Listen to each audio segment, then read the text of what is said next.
All right. Hello, everybody. Welcome to my session about de-escalating student behavior problems. My name is Wendy Sweeney, and I am the manager for PANDA. PANDA provides disability assistance to adult ed programs across the state of Minnesota. And so I welcome you this afternoon. I hope your conference has been going well. Erin Parker and Miriam Bosveld had a positive behavioral intervention session earlier. So I'm hoping some of you saw that as well, because we tried to coordinate, not duplicating what each of us said. And I will be focusing much more on the de-escalation piece. So I always like to start out by mentioning our website. If you have never been to our website, I would highly encourage you to do so. It was developed for adult basic education teachers and programs for your easy access. We have all kinds of tools in here. We have accessibility options using technology. We have information about accommodations. We have a lot of tools in our forms bar, and then obviously lots of information about various types of disabilities, along with instructional strategies and community resources if you need to refer students out. And I will be showing you some mental health resources a bit later on our website. So these are the topics we're going to be covering here in our short 45-minute session. I'm going to begin by talking about the conflict cycle, what that's all about. Then I will talk about how behaviors tend to serve a function typically. I will also go over the stages of behavior escalation. And then I will be sharing some de-escalation techniques that you can use in your classroom, along with how do you talk to the student after the event, and then those mental resources. So I'd like to start for a minute by asking you to share a student behavior problem that you have experienced. If you just want to chat that out, let's start out with that. Take a few minutes.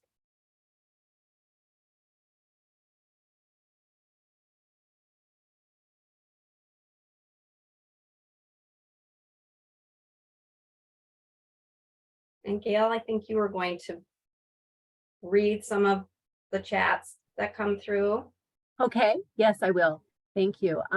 Let's see, sneak vaping, latecomers and students monopolizing the conversation, excessive talking, distracting others, laughing at others, using profanity, talking back, adult student who has a problem shouting out the answers even after told not to do so, students getting impatient with others, answering the phone and conversing while in class, students coming late, on their cell phones when should be working, refusing to participate, phone,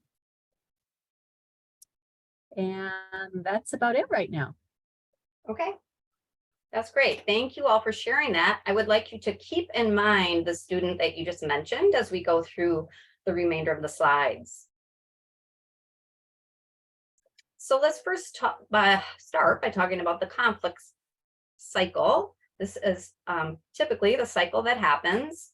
There's a stressful incident that occurs. Now that could be something external, like in the environment, or it could be something internal, maybe something that happened that morning, a fight with a spouse or a car breaking down.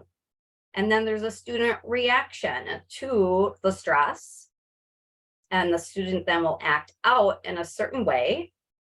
And then the teacher will react to the student behavior, not usually knowing the stressful incident or how the student is about to be reacting. So I really want to emphasize this point.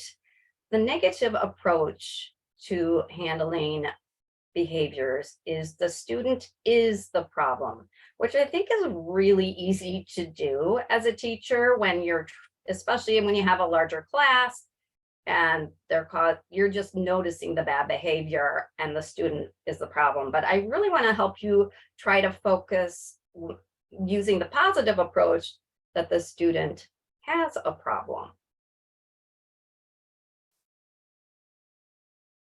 So what drives behavior? I know Erin and Miriam touched on this, but I'm going to emphasize it again because I think it's important just to understand behavior doesn't just come out of the sky or just happen for no reason at all.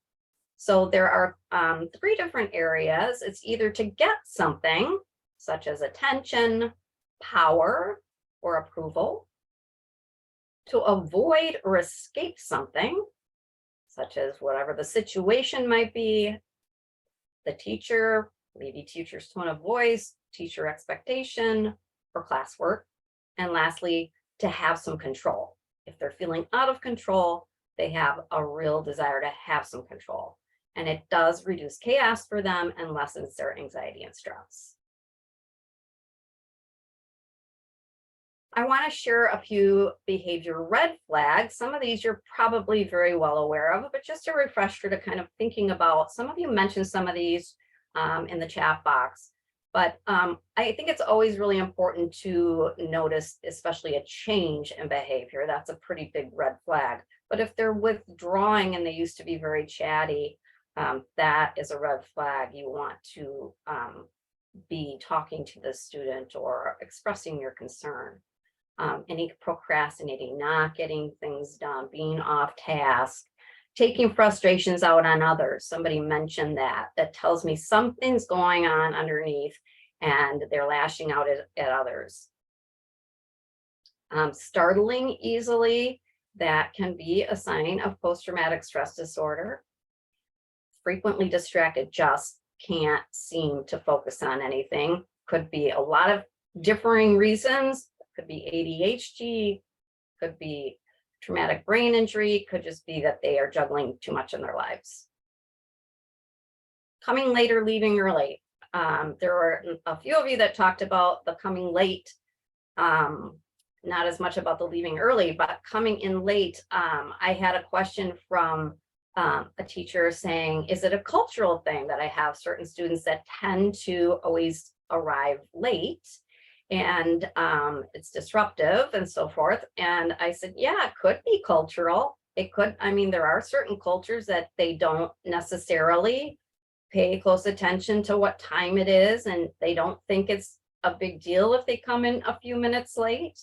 And so I think that the tack that I would suggest for especially this one is to, first of all, educate the student about, if you had a job and you were showing up late every day, you would be fired. And I want to help you practice being on time in school, just like you would for a job. So that would be the way I would go about educating them, because they may not know. And oftentimes I think, teachers in adult ed assume that adults know the rules, and clearly they don't.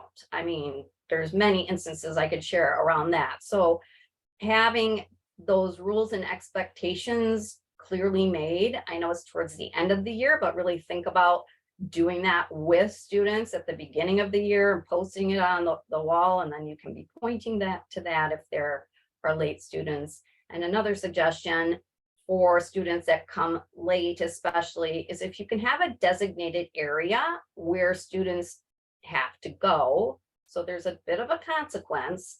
If you're late and we've already started class, you need to sit in this little designated whatever seat, whatever area you might be able to put them, or in the back of the room where they're not going to be interrupting the rest of the class or your teaching, but they can join you as soon as there's a change of subject or a break of some kind. And the last red flag is if there's any alcohol or drug abuse. Now, you may not know this, but if they're, let's say, falling asleep in class a lot, or coming in and you're smelling alcohol on their breath, that's a red flag. So all of these red flags are just for you. If you're noticing these behaviors, it's important to address them privately with the student and saying you're concerned and being very clear about your expectations, or if they need some extra help. possibly mental health challenges going on. So now I want to go through these stages of behavior escalation. So the way to think about escalation is it's tension building. So the tension is slowly building. You may not be aware of some of that tension until the behavior, but I want to talk about each one of these so you can be more aware and be on the lookout. So starting with the calm, the first thing would be a trigger. A trigger could be so many different things. It could be a loud noise. It could be a smell. It could be the tone of voice. It could be what somebody says to them. It could be a confrontation or a memory or something that happened before they came into school. Those are all triggers. So that just is a tension that just automatically puts a person into the fight or flight mode. The next one is the one so you may or may not be aware of the trigger, obviously, but the agitation is really the key that we're going to focus on as we move forward here. Is the agitation is what I want you to be very much aware of. And what I mean by agitation is, so there's the trigger, you may not know or see it, but usually when there's a trigger, the student's going to start becoming uncomfortable. And that's what I mean by agitation. They're either going to kind of start looking frustrated. They may, say something, blurt something. They might look nervous. They might be off task. They could be jumpy or restless, but there's a clear agitation starting. They may get up out of their seat. Any of those could be agitation. And this is the point to de-escalate before it goes further, because if it's not, then the students feeling more tension, they're not getting resolution on whatever that trigger was, and they're starting to feel threatened. So it does accelerate. And so then, that might be when you notice it too, where they, start pacing, or they, start, saying something to students or being rude or whatever it might be. That accelerating, that tension is building and building. And then it peaks, because it all comes out. It always does. It doesn't just stop. There's a peak, and the peak is the lashing out. So they're releasing the tension at that peak moment. So when they release that tension, they might yell at you or another student. They might throw something. They might toss a chair. They may slam a door. So there's that I think oftentimes, especially if you're in a busy classroom, you may only see the peak, and then it's alarming. And then you go into fight or flight because you're like, wait, what is this dangerous? What's going on? So that's why I like to tell you the stages here. And so after that peak happens, there is a de-escalation for the student. And it's important to know this. It takes 20 to 30 minutes. When you get upset about something, think about when you've had a fight with your spouse, or you've gotten angry about some situation that you're passionate about. Your body does take about 20 to 30 minutes just to calm itself down, both your body and your mind, because when you are upset, your emotions just take over. So your rational brain is just napping. It's not in operation. So that de-escalation takes about 20, 30 minutes. And then the student might feel confused. They might withdraw. They might blame somebody else for what happened, or they might minimize the situation. And then the last stage is recovery. And by that, this is when the student kind of realizes, okay, maybe the 30 minutes is ended. Now they might feel shame and embarrassment or guilt for losing control. Okay, so those are the stages of behavior escalation. So let's talk about, what do you do about it? So I want to mention a few positive behavior interventions.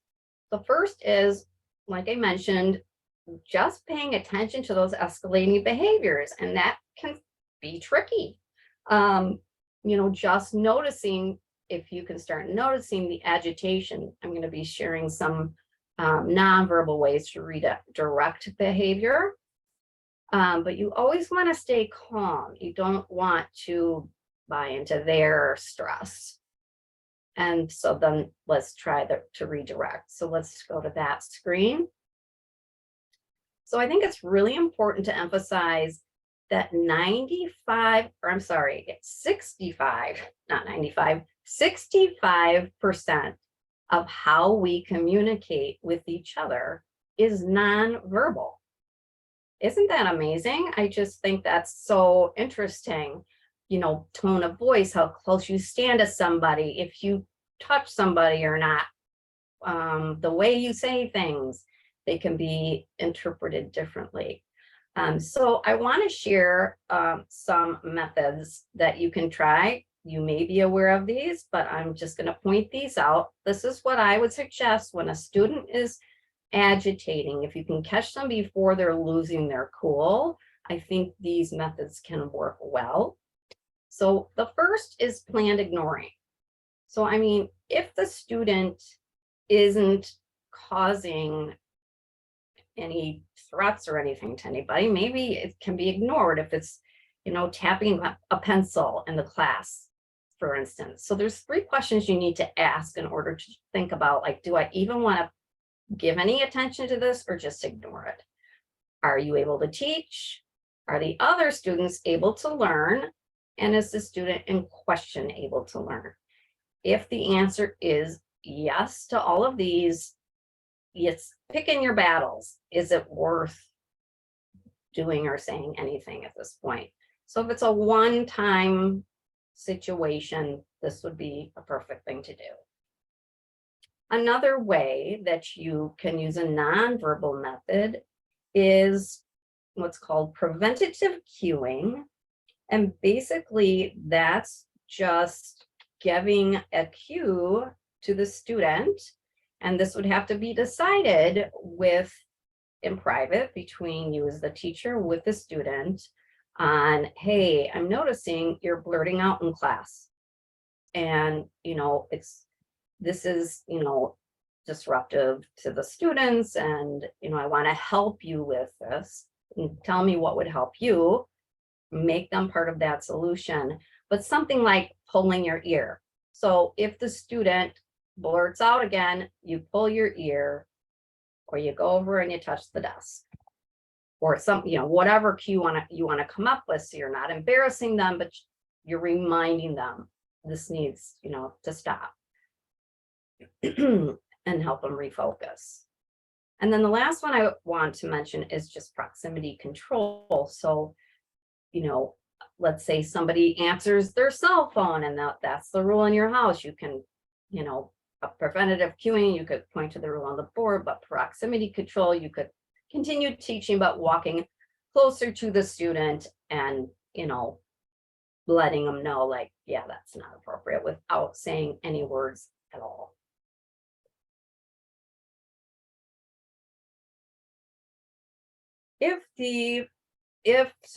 Those are methods I'm suggesting in situations that are annoying, but not in any way feeling threatened, or the student's not out of control necessarily. If there is that acceleration to the peak and you're noticing it at whatever point, the things you need to keep in mind is don't touch them, because it will make them feel more threatened. Avoid continuous eye contact, again, because it will make them feel more threatened. And don't reason or argue with the student. Like I mentioned earlier, their rational brain is gone. If they're to that point where they're in that acceleration or that peak, anything you say to them isn't going to be even digested, and it might actually increase it and make it worse. Speak clearly and simply in a calm, low tone, and give them a choice. You want them to have some control, at least initially. Do you want to take a break, or you want to count to 10? If the student continues to escalate, then you need to firmly tell them they need to leave the room. And if they still are, acting out, that's when you do absolutely need to seek some help. I know there was a situation that was shared with me about a prior student who came into class and started making really inappropriate comments and making threatening remarks, and they didn't know what to do. So they called 911. And I said, that's exactly what you should have done, is call 911. In that situation where students are feeling threatened, you're feeling threatened, that's just not acceptable. It's okay to call 911. But I also want to encourage you to check with your program's policies around poor behavior. Do you have somebody on staff who can sit down and work things out with the student? Do you have,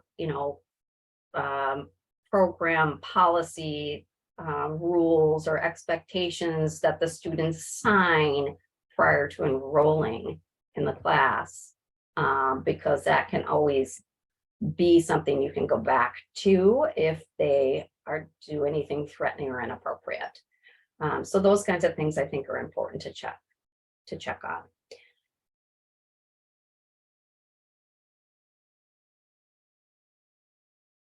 The last thing I wanted to mention before we go on to this is, if your program has a space, I think it would be ideal if there were a place that students could regularly go when they're feeling stressed or they're needing a break, a comfortable little area in your program, if that's a possibility, that you could direct them to, or they could take on their own when they need it. So now I'm going to show you a short video. It's about a minute long. And this is in a high school, so it's not going to look exactly like an adult education program. Couldn't find anything like that. Of course, it's harder to find adults in situations, but so it might be a little exaggerated for adult ed, but maybe not. I don't know. Just wanting to show it. And then I'm going to ask a few questions. So let's just watch it first.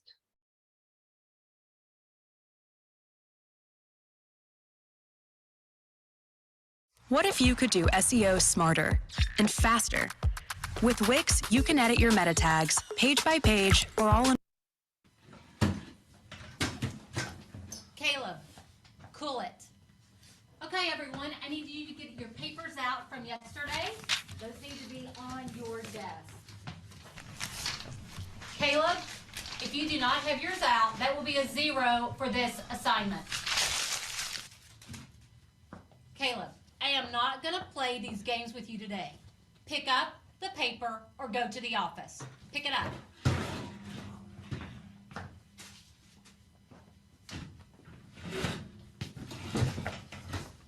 Caleb, I don't know what your problem is, but you will not be disruptive in my class. Do you understand what I'm saying? What y'all looking at? That's it. To the office. Out.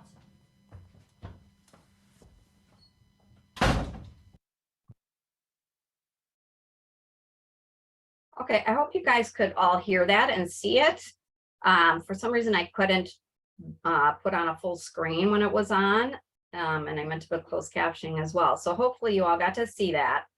So if you would like to just share in the chat box, or if you want to raise your hand, what did the teacher do wrong here?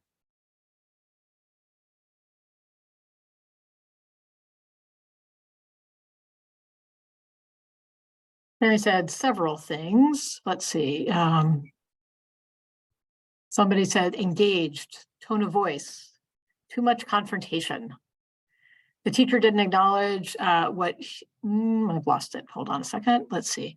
The teacher didn't acknowledge what he did, that he did what she asked, which was to pick up the paper.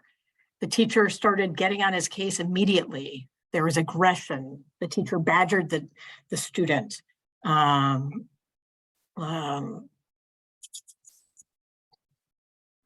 Teacher reacted quickly. The tone was immediately confrontational. She acted like the student was the problem and escalated the behavior. didn't let the student respond. The teacher was confrontational even after Caleb did what she asked and made a choice and picked up the paper. They were shouting, the teacher wasn't calm. All right, Teachers okay, and that's more. great. There's We'll lots stop more great there. comments. We'll stop there, but oh gosh, you guys, very good. I know, it was almost uncomfortable watching that teacher. What about the student? What did you notice when he started escalating or showing more agitation? Like, we could see the agitation in the beginning, but at what point did his behavior escalate? Someone said, I agree the teacher's behavior was more disruptive than the student, Yes. which I think is, he walked and something was bothering him. Okay, all good. So let's move on to, now we're going to watch one more video. This is Shane. And so we're gonna all watch it together, and then we're gonna be putting you guys into a breakout. And these are the questions I want you to ask, similar. So this is a different scenario. What the teacher did wrong, what was going on with the student, and how you would have handled de-escalating the student based on what you've learned so far. So let's watch this one.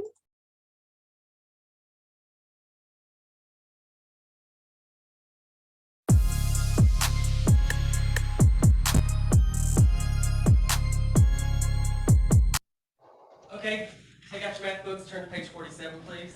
Look at problem number 1. Shane, would you take out your math book, turn to page 47?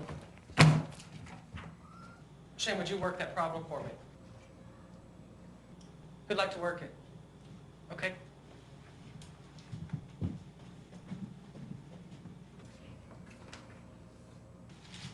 Okay, nice work. Problem 2. Shane. I don't even know what page we're on. We're on page 47. Why don't you have a seat in the back of the room? With your math book.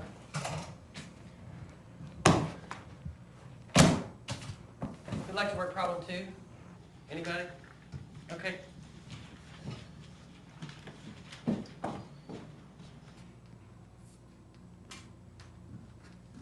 Is that correct, Shane? Shane, is that correct? Hey, we're not going to go on until you answer me. Is it correct? I'm not playing your stupid game. Excuse me, I need you to have a seat. Shane, don't walk away from me. Shane.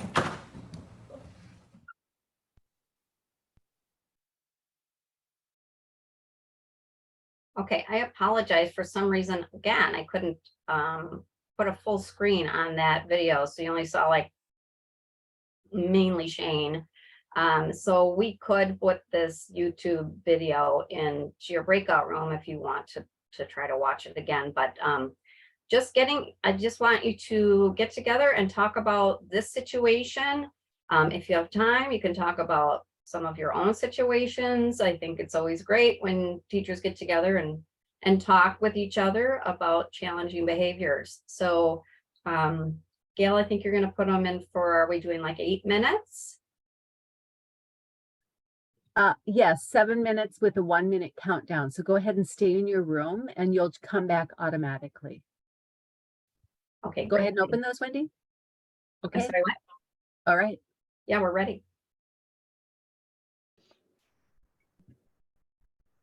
This meeting is being recorded.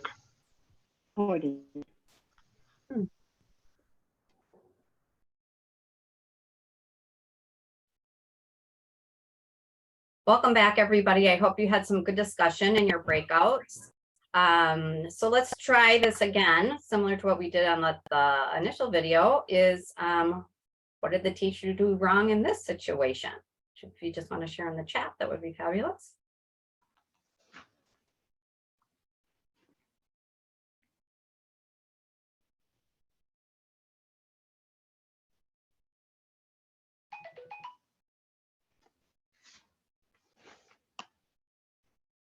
Let's see, someone says they didn't stay calm. There was touching. He did everything on the avoid list. He picked on the student.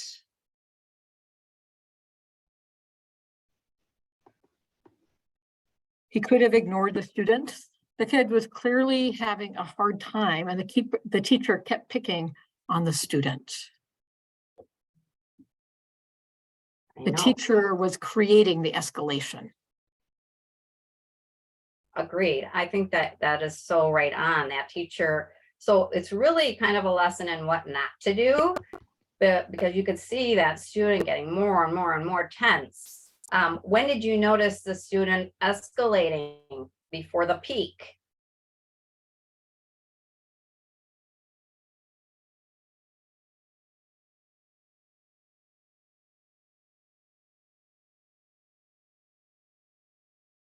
Anybody notice that? I don't see anything in the chat quite yet. The teacher kept asking, can you answer that?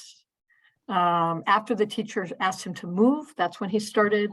When the student was asked to move to the back of the room, the slamming of the book when he was asked to move back.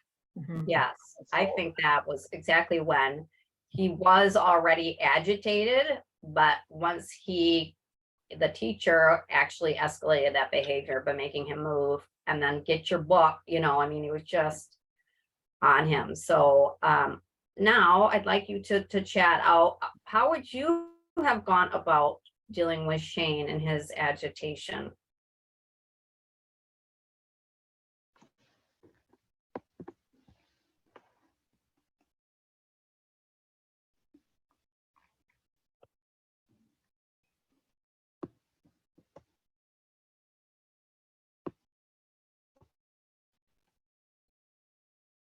Any chats coming in? Yep, here they come. Okay, someone said ignored his behavior and focus on the other students.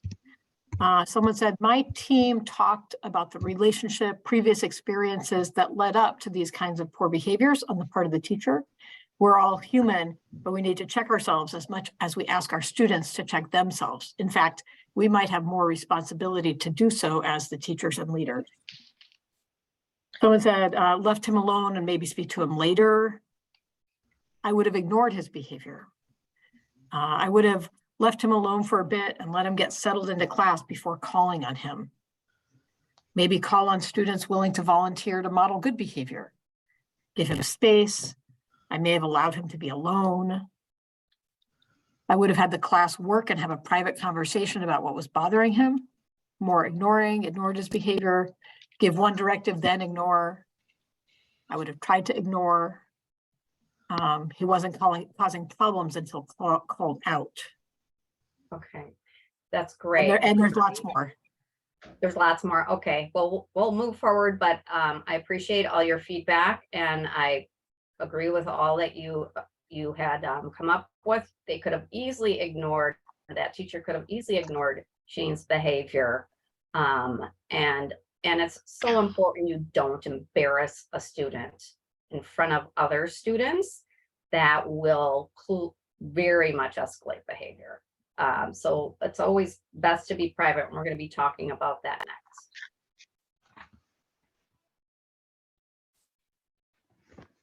So let's talk about the recovery.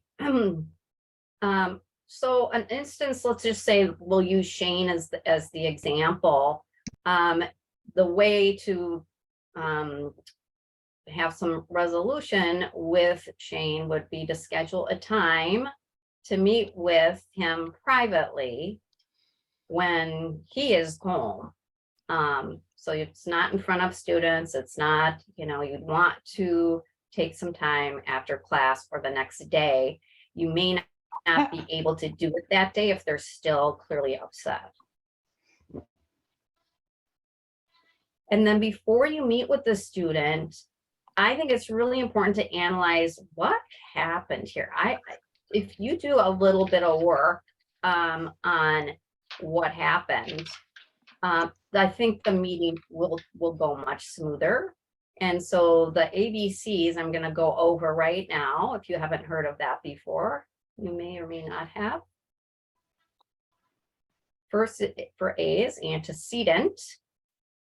So what happened prior to the student acting out? It's that, what was the trigger? What was going on? Again, it can be internal or external. So you're not always going to know what's going on in their minds or what may have triggered them, but looking back at before the student had a problem, what was going on in the environment? What was going on in class? Was there a lot of confusion and chaos at the time? Was it a quiet moment? Really kind of looking at, could I have somehow participated unknowingly, or was there a commotion or anything like that? So just kind of guessing. You may not know, but you can analyze what was going on in your class at the time.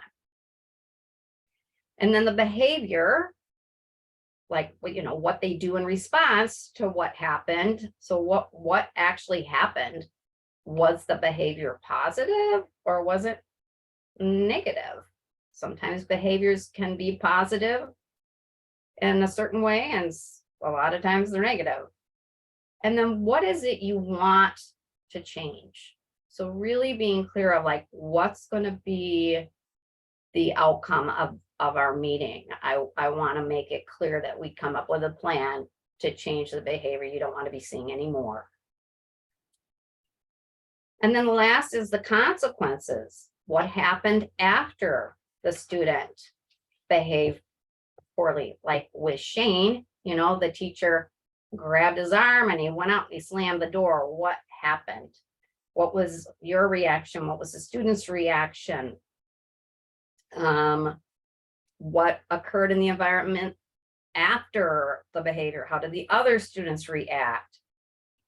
Did the student gain any attention, approval, or control? Those things that direct behavior, which one might it have been?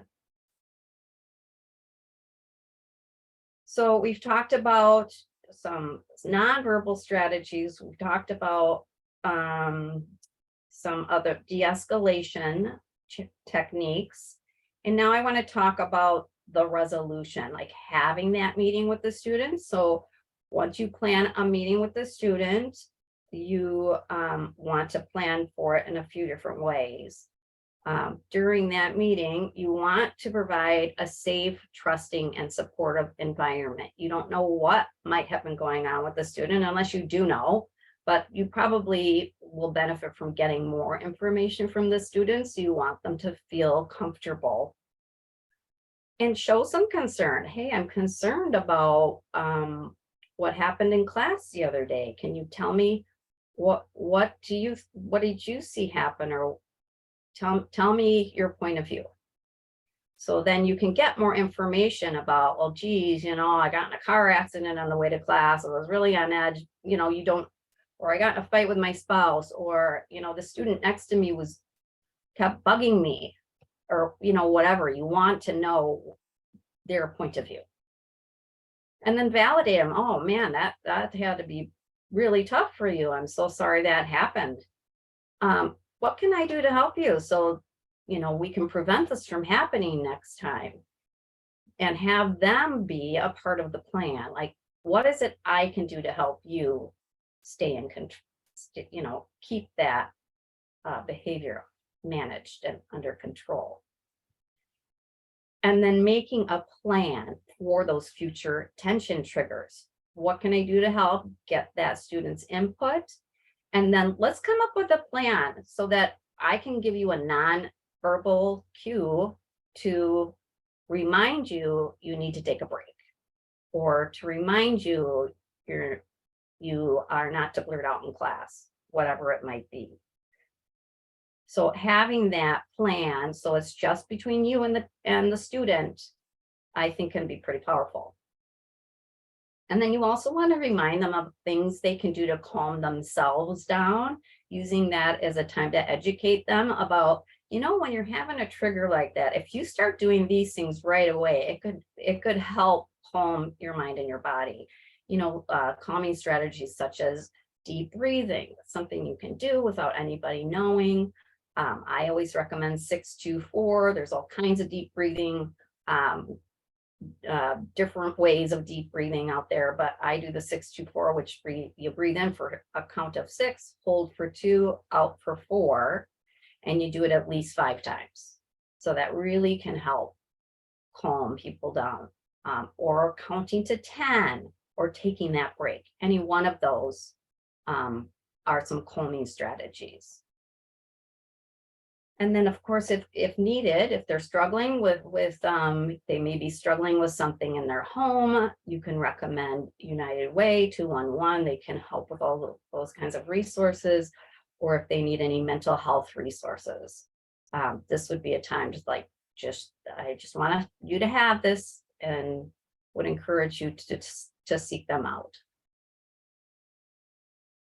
And so I want to mention a few ways to help. There's so many options, and there's so many free things that your students can access. I know many of them don't have insurance, or they have limited funding. And so it's I always am looking for free or reduced fee services that are available out there. And there's quite a few. There's several 24/7 free hotlines. Anyone can call. They have translators on many of these hotlines. There's the new suicide and crisis lifeline. So it's not just suicide, it's also crisis, which I was very happy to see. That just came out last July. It's now 988. So it's very easy to remember, just like 911, but 988. And that's 24/7. Again, they have 150 translators available. A third one I want to make you aware of that many people aren't is there are mental health crisis response teams that are available in every county across the state of Minnesota. So the only key is to find the number of the crisis response team in your county. But what they do is they provide 24/7. A team of mental health providers will come to a person's house, to the school, to work, and do an evaluation and intervention with the individual. So that might be an easier way and less threatening way to deal with a student that's having a mental health crisis rather than calling 911. So that I want you to be aware of that option. And then I have several free or sliding fee scale therapy clinics on our website, and then always 911 as a reminder. But I want to take you into our website for a second to show you where to find a printable mental health handout that you could have available in your classroom or on your desk or in the hall. You could set it on a table for students to grab if they want. It's very easy to find. You just go to pandamn.org, then you go to the mental health category that's on the right hand side. I don't know why this is not popping up.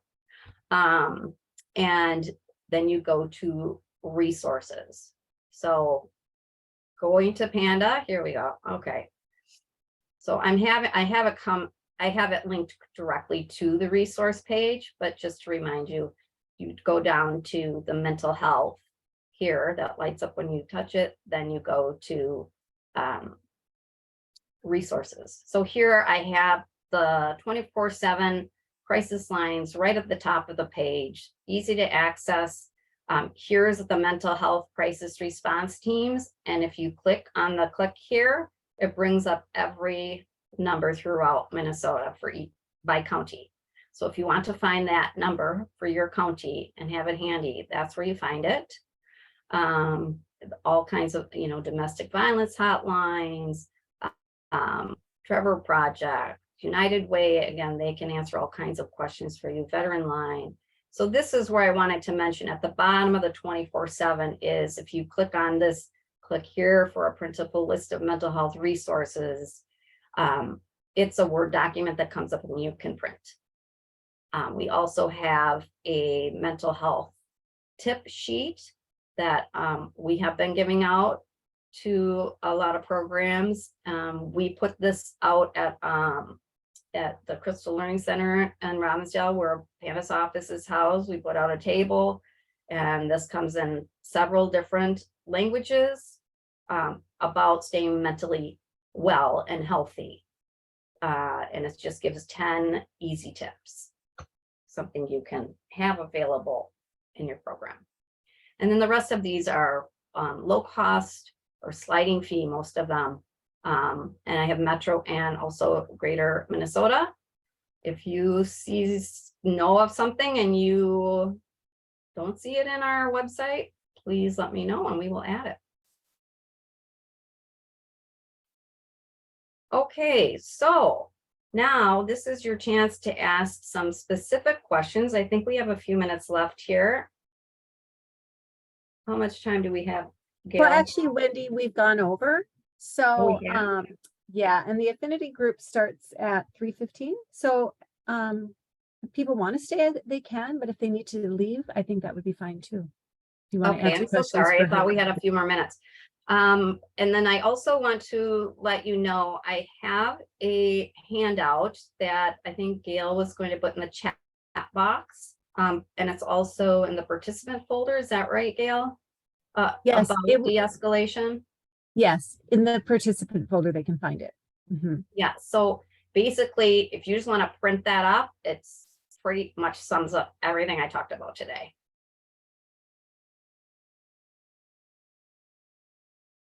Okay, so I'm sorry, we don't have time for the questions, but if you do have any questions, you can certainly email me. The easiest thing to remember is just to email panda@ardale.org. So panda@ardale, Robbinsdale, ardale.org comes right to my inbox. If you have any specific students you want to talk further about, or you have some questions that you would like answered, certainly feel free to reach out to me.